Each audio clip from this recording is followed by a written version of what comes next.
Samsung Africa has become a marvelous example of just how big global international businesses can get and how they can spread into new territories. And the person who's had a first-hand account of this and was the man at the helm for much of this time is the former president and CEO of Samsung Africa, Yoon, who's with me today. He'll explain to us how you can take any brand to be a global brand, but I do feel that there's something special about Samsung going on here too, which we'll talk about. The book is out. It is a terrific read, and it's really interesting, in particular for people who are interested in business stories. And the book is called The Samsung Man's Path to Success. So, Mr. Yoon, great pleasure to have you here in the studio with us. Thank you very much for having me. No, it's great to see you. And obviously, there's a lot that we can talk about when we talk about this enormous brand called Samsung. But just tell us a little bit about your background first of all, because I think for a lot of people who haven't encountered you in business already, there's probably a lot of curiosity about where you started off, what kind of an education and background you had, your family, and how you got into this amazing corporate job. Well, that's an interesting question. I was born in early 1960s when Korea was one of the poorest countries in the world. Of course, they just come out of the war, and there was still a lot of tension, and South Korea was really establishing itself as a country. Yes, it just started to develop the country, but I was born from poor family. So my father and started his own business and grow sometime when I grew up. But entire Korea was just started from a very poor country, barely made for their livings. So grew up in Korea, and my father started his own business, expecting I can take it over his business, but he struggled when I graduated. What was his business? Textile. That's the early stage of a developing countries doing more of a textile type of those necessity products. And then, as I told you, when I graduated, I started small company, joined a company, textile trading globally. So I learned a lot from medium. That's kind of startup company. I learned from those experience, and then I joined Samsung, expanding my career path to the textile. But after a lot of entrance training, testing, they assigned me to Samsung Electronics. Again, that was in 1989 when Samsung had a very mediocre brand that not many people even heard about the name. So since then, surprisingly, I was lucky. I was there. That brand grew from mediocre to global top leading brand. So that's what I try to share my experiences, how I got challenges and how I got failed and how I overcome together with my big organization. It has slightly over 100 episodes. There are quite a lot of things that were happening at that time. I mean, you talk about Korea in the 60s when you were young, but then obviously by the 1980s, electronics had become a very big business. And it was really around the time of mobile that things started to accelerate. But you were there for that entire period. So you really had an eyewitness front row seat to the development of all of this technology, but also to the incredible acceleration of South Korea as a country, and really one of the most extraordinary development stories in all of the world, because the economy was really tough in the beginning and started booming because of the incredible work that people were putting in and the amount of research and development. The market was changing. Obviously, there was huge demand for the articles and the technological advances that had been made in a company like Samsung. So it must have been an exciting time to be involved in this stuff. Yeah, well, when I joined Samsung, and Samsung Electronics actually started from 1970. Right, so 1980s and the 1990s, we made some product, but it was not well recognized, accepted to the consumers. More appliances than anything else. Yes, exactly. So we invested a lot for the R&D, research and development, and engineering side. How we can catch up the gap for the front runners. So gradually we come up with the good technology and the product. The sales is not there, right? Although we can see compared to top tier brand, for example, Sony TV. Over 30 years, we can not even can make a 2-digit market share at all, low 1 digit. But when we compare the product, the engineering skill, we caught up a lot. So realize, hey, sales is not just building relationship and having dinner together type of thing. So how we can grow together with our business partners who are the retail, the chains and the telco owners. So that's the whole of my story covering US. I was working in Samsung US 16 years for 3 times assignment.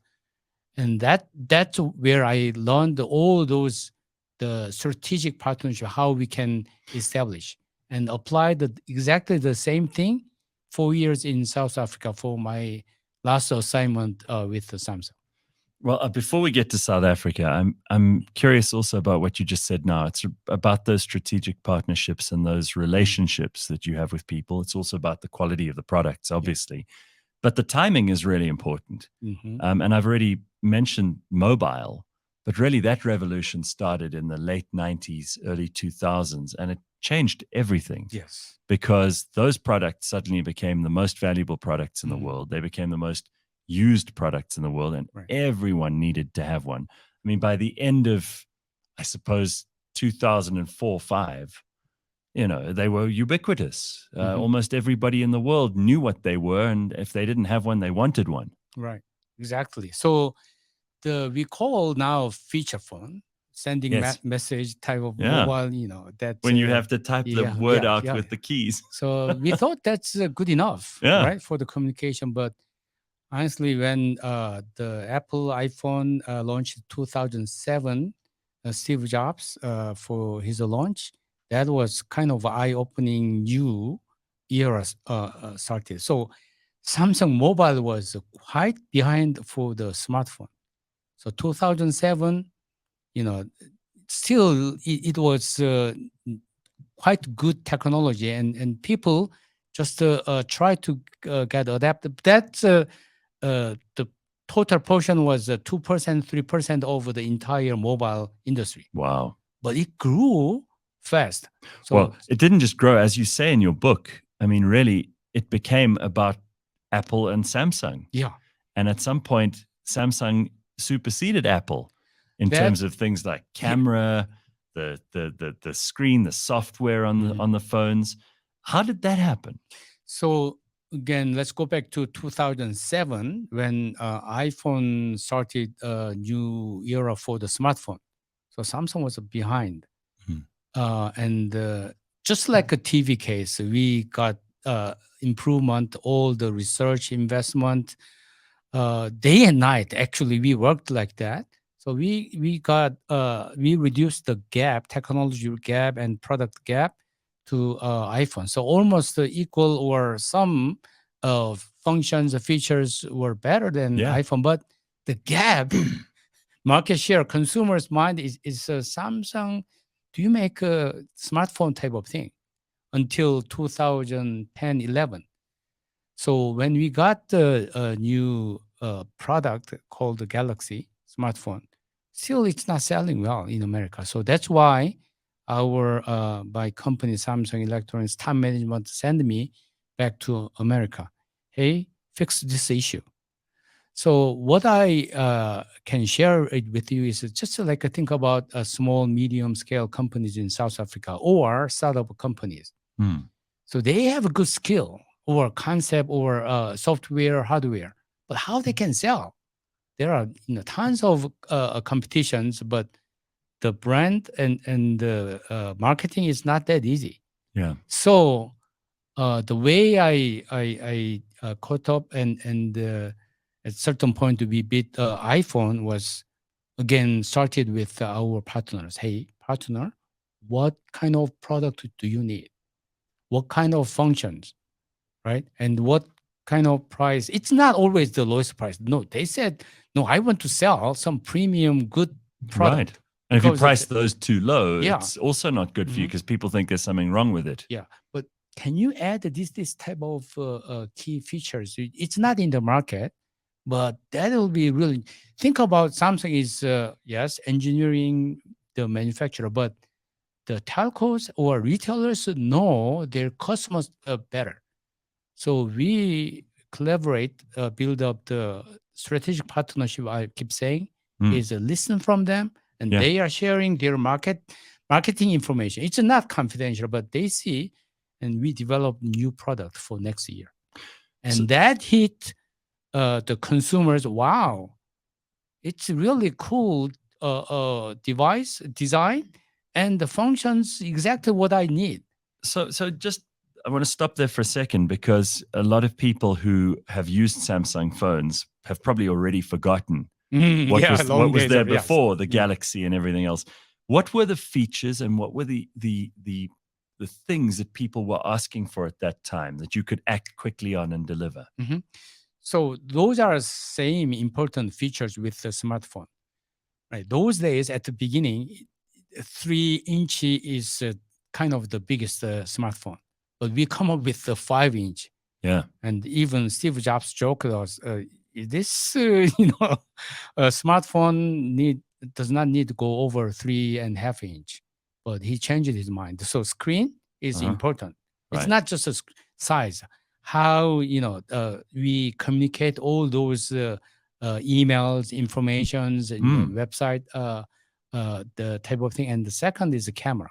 Right. By that time, many people carry the camera.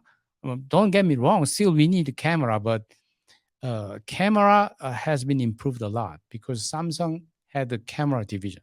So all those technology we put in the camera, and the phone easy to use and the quality. So those are 3 key things we focused and actually far advanced than Apple when they were enjoying the first mover advantage. So it took a couple of years, like 2 to 3 years.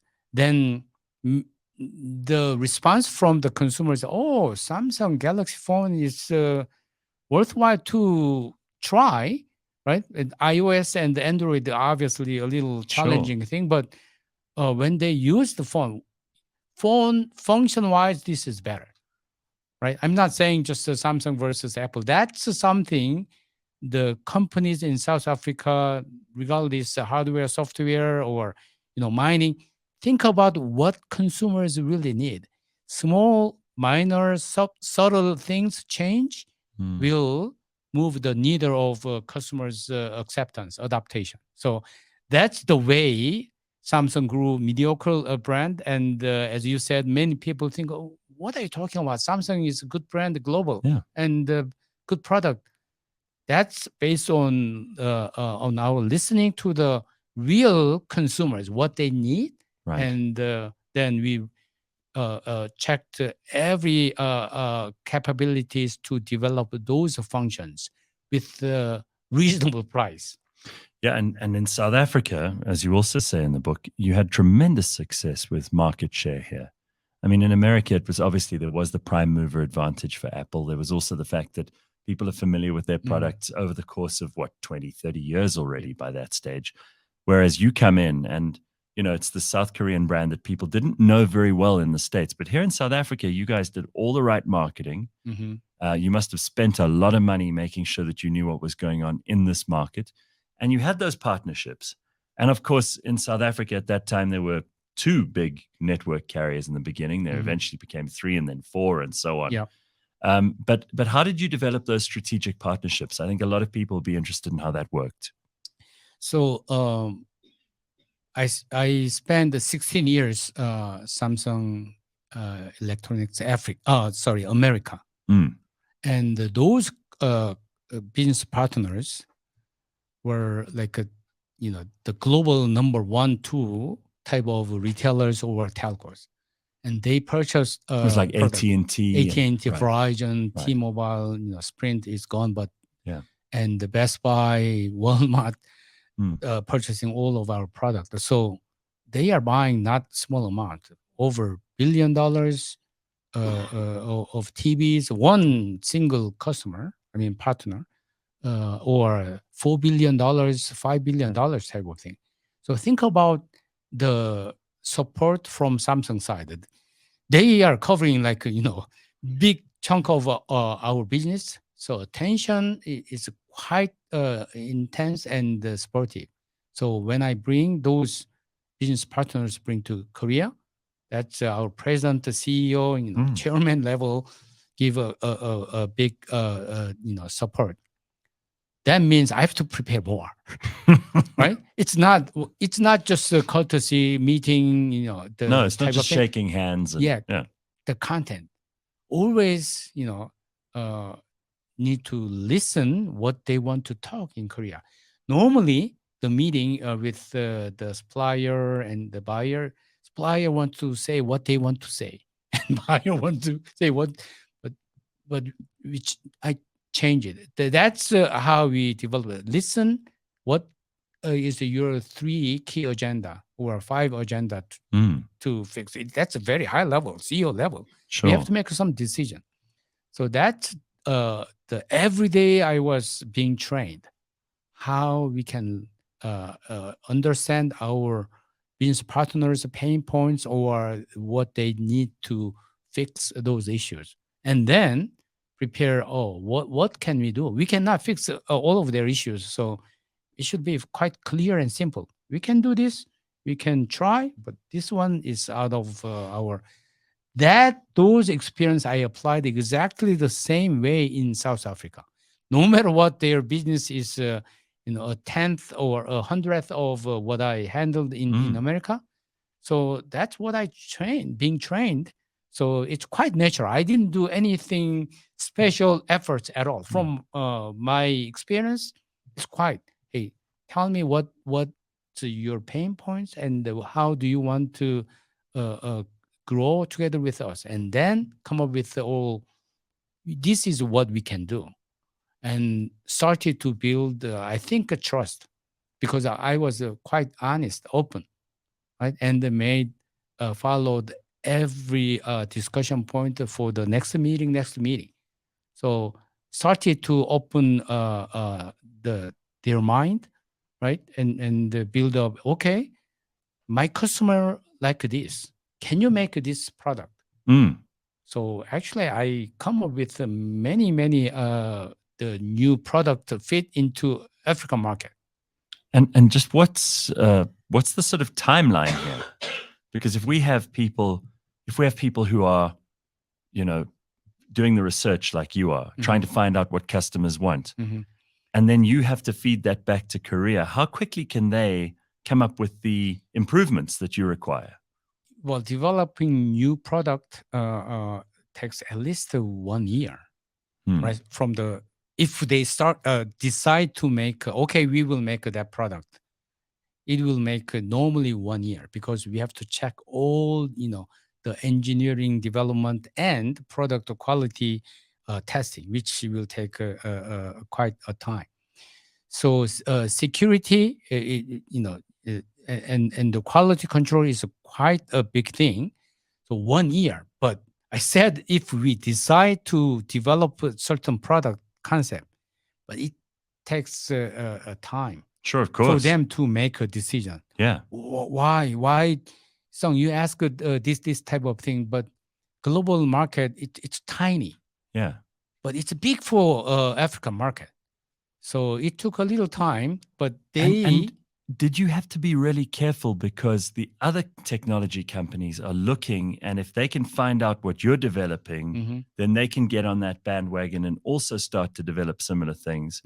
And potentially there's industrial espionage going on and all the rest of it. You have to protect your research, you have to protect your ideas, and then obviously you don't want to let the product leak before the time either, right? Yeah, but those products we are selling, TVs, fridges, and the smartphone, is for people every day they use that.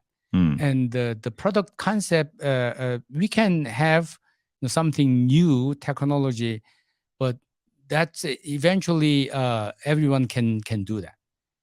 Copying, or they may So develop. is So there a it's point where you just have to yeah, let it it's go? more of how soon we can deliver quality product in the market. So we don't Right. worry too much of those things. And that's kind of Samsung's little differentiation from the other our So competitors. speed Right? speed is important. Yes. Don't worry about they will copy. We will be first launch that type of product. So Sung, also having been in America, having been in Korea, having Mhm. been in Africa, you're dealing with very different cultures, you're dealing with very different requirements, languages, all of this stuff. Was it easy for you to still be able to get to the heart of what people wanted, no matter who you're talking to, which market you're talking to? Yeah, well, it's quite different. American consumers or business partners and South Africa and business partner consumers. But personally, this is very personal thing. I feel more comfortable with the South African partners and the consumers. Part of the thing is because I know there are many common things between South Africa and South Korea people, right? Oh, really? Yeah, a What, warm what heart, sorts of things? warm heart people, and Well, that's nice to hear. and the parents' generation put everything for their children's education, Right. no matter Right. what how rich or poor Yes. they do their best to helping that help Korea to grow from the one of the poorest country to G7, G10 type of thing. And that's why I want South Africa prosper, just like Korea. It's already investing or it put everything for their children, and they are very passionate to achieve together, right? If there is a goal and if they understand the goal, they are passionate to. Well, it's the same other countries, but I felt more comfortable with the South Africans. That's great. Yeah, and partly I grew up in a very poor country and developed such a short time, like maybe 40, 50 years. So I see that type of vision. So understanding about the local new culture is for me it's kind of just open-minded. Yeah. Versus I'm going to tell or teach you, Right. versus hey, tell me how I can do better for you, which I grew up with the Samsung, right? And that's what I wanted to tell in my book. Hey, first, good listener. I mean, I Yes. think all of the medias are very good listener first. What the speaker wants to say, type of thing. So business is the same thing, or life is same thing. Try to listen what your counterpart want, and how honestly and shortly deliver, efficiently deliver the words or the products or the software solutions type of. Well, I mean, I looked through the pictures in your book too, and they're pictures of all the various things that the people you met, the places that you went, the things that you were involved in. And obviously, Samsung also played a very important role in South Africa, which was a developing country, still is, a country that needed to establish itself. There were many industries that needed quite a lot of help. And you guys sponsored lots of interesting things across the country. You were involved in many projects that weren't necessarily bottom line income projects, but things that kind of warmed the people to your products and to the product name. And I think there are very few South Africans who don't know the name Samsung because of your tenure there and the work that you guys did. So, well, what I tried slight different while I was in Samsung, kind of, I know we do many local supporting things, scholarship or called engineering academy, teaching for the either high school graduate Mm. and the college students how to repair the product, because we have a smartphone, television, and the fridges type of thing. So they can be the service, the engineer in the market. So there are many things, but sometimes those project activities can be slightly different or very different if CEO pay personal attention and join some of the the events or graduation Mm. or the that will make a difference for the employee and to the. So we established, well, again, I listened to my local the members. Hey, what do you think we can do better? For example, a scholarship. Okay, we did some scholarship, but they told me, hey, Sung, although we give a scholarship, they we cannot continue the following year because they quit Oh, school. Why? Uh, because they cannot buy the textbook, or they they cannot even commute right. from long distance. So they recommend, let's give some you know the money for living. I said, okay, again, the leader's position is, I keep telling in my book, is make a decision versus listen, and no decision is Yeah. the worst thing. So I always try to give a decision. So that worked. It's not me. It's not just a Samsung. I try to listen what they want and what not want. What is a more efficient way truly support. That is one example, as I told you. Scholarship, give Right. money, No, I love this. nothing I happened. mean, Yeah. I think it's so important. And there's so many business leaders in Mhm. South Africa, especially, who get frozen. They get the information and they're not sure what to Mhm. do. They're so scared of making a mistake that they don't make a decision. And not making a decision can have even worse consequences Mhm. than making the wrong decision. Right? Yeah. So I can tell you one case happened yesterday. Gina and I walked into the one of the exclusive books, Mm. Rosebank. Yes. So one, the young lady jumped on to me and say, "Oh, you are Mr. Song something." So I thought, since they are selling my book from last Friday, so probably, oh, you saw me on the book and said, no, are you selling? Do we have a bad book type of thing? So how did you know me? Uh huh. You were at my high school and you gave a short speech. Oh, wow. Wow. So And she that's, remembered. yeah.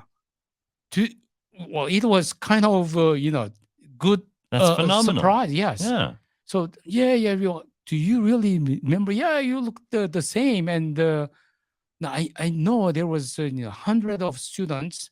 I gave a short speech, exactly the same thing. I grew up in Korea. Don't give up. Your futures Yes. will depending on how you confront your challenges, right? Uh, have a strong confidence. So that's what she told me briefly. So I was Fantastic. yes. Oh, well, we really touched about what she told me, and she's still intern. And I told to the book manager, well, if she behave well, I will come back in June. Please think about hire her. Oh, wow. No, that's terrific. Yeah. And it is those little things that sometimes, you do during the course of your day, and for someone else it can be life-changing. They can hear something that can inspire them. Mhm. They can hear something that will put them on a career path. And you never know. And I think in South Africa, probably one of the most important things, and there is a lot in your book about how you worked on this and Samsung worked on this. We need more engineers, we need more scientists, more Mhm. mathematicians, more people who can code, more technology experts, people who can repair things, do the skills involved with technology. Mhm. That's obviously a huge gap, which could do a lot for unemployment in this country. Well, honestly, right? I hired many the employee while I was in South Africa. Actually, a lot from the college graduate. Hmm. So why I did that? First 6 months, I tried to hire some as someone who have a global trading experience 5-10 years. It's difficult to find those people. As you said, Yeah. we have a limited resources of engineers type of thing. And then I decided, okay, let's hire from college graduate and kind of give some guidance training. Some are very quick, 3 months. They did better than who had a 5 years experience type of thing, or 10 years. So good thing is the reason I'm saying South Africa future is prosper is because we have a very talented young generation. They don't know how good they are. Really?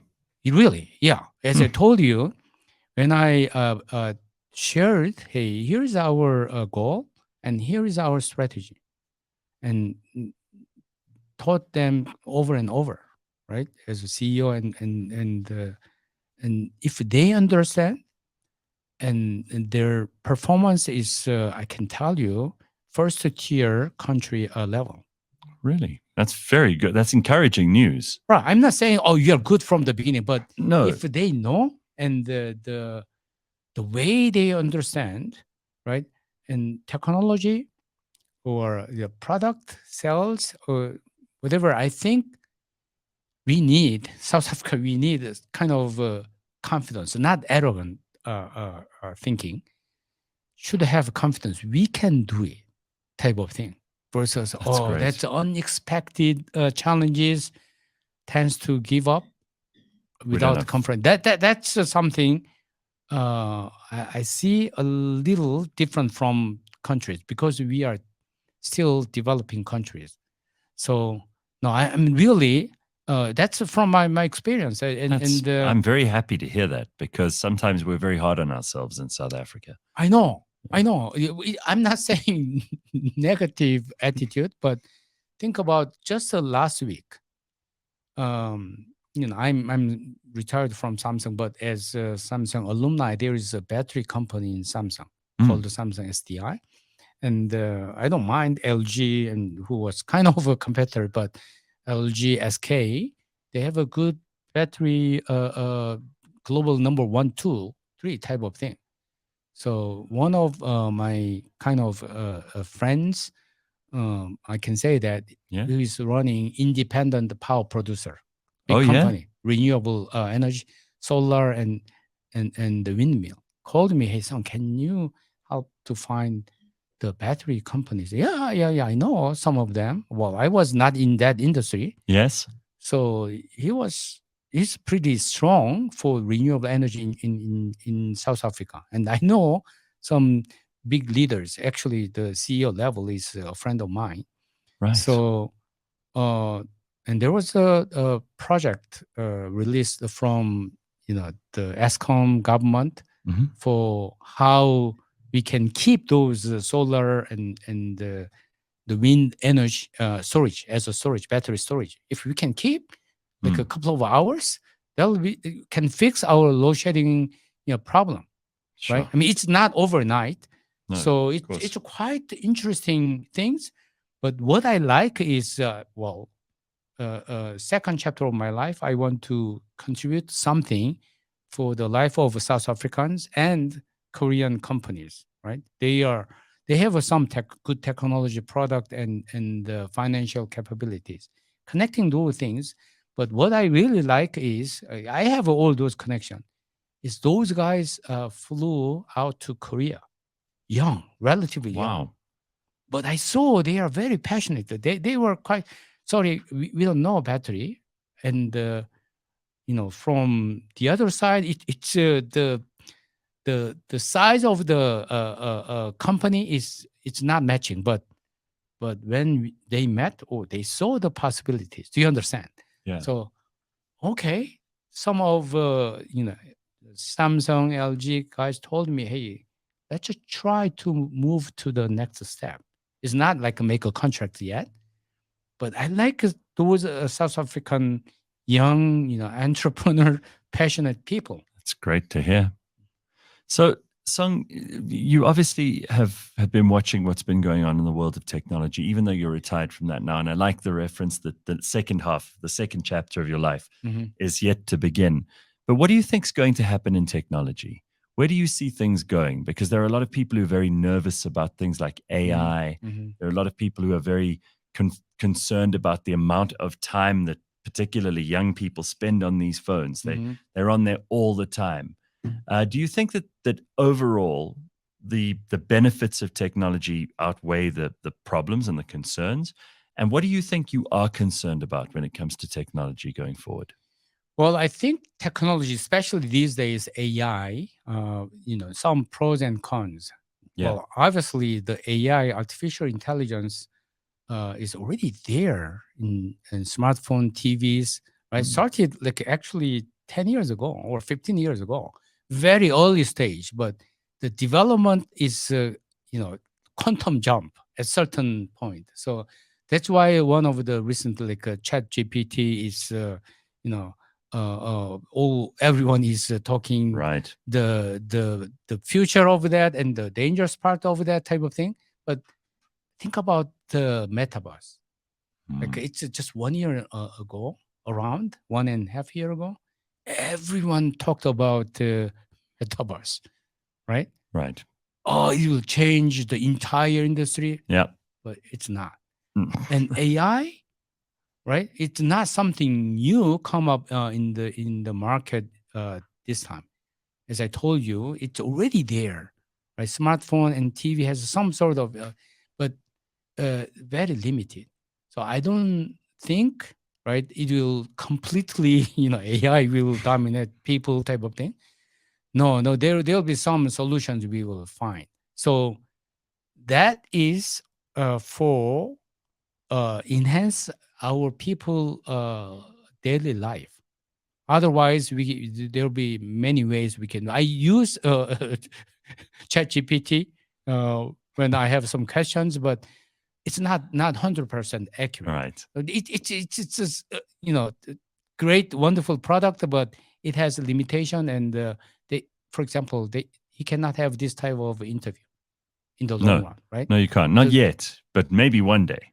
But there is no humility. That's I just brought up Metaverse was kind of changing the entire world immediately, but it's kind of softened now.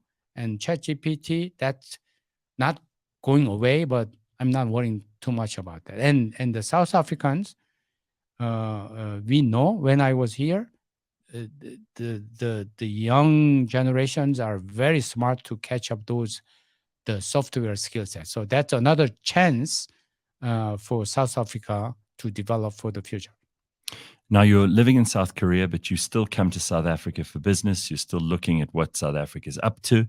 And you spoke about the second chapter of your life. So what sort of things does South Africa still have to do with you, and how can we look forward to keeping up the business? Yeah, good thing is started from May last year. I'm a honorable board member at Telkom. Oh, wow. Okay. Yeah. So that's why I come to regularly, when they have a big board meeting. And it's interesting journey because I was the other side of Telkom, and trying to help some, how to grow their strategy. It's a very interesting journey and the learning from my side, and try to help. So again, my focus is how to share my experience, right, for the lives of South African people.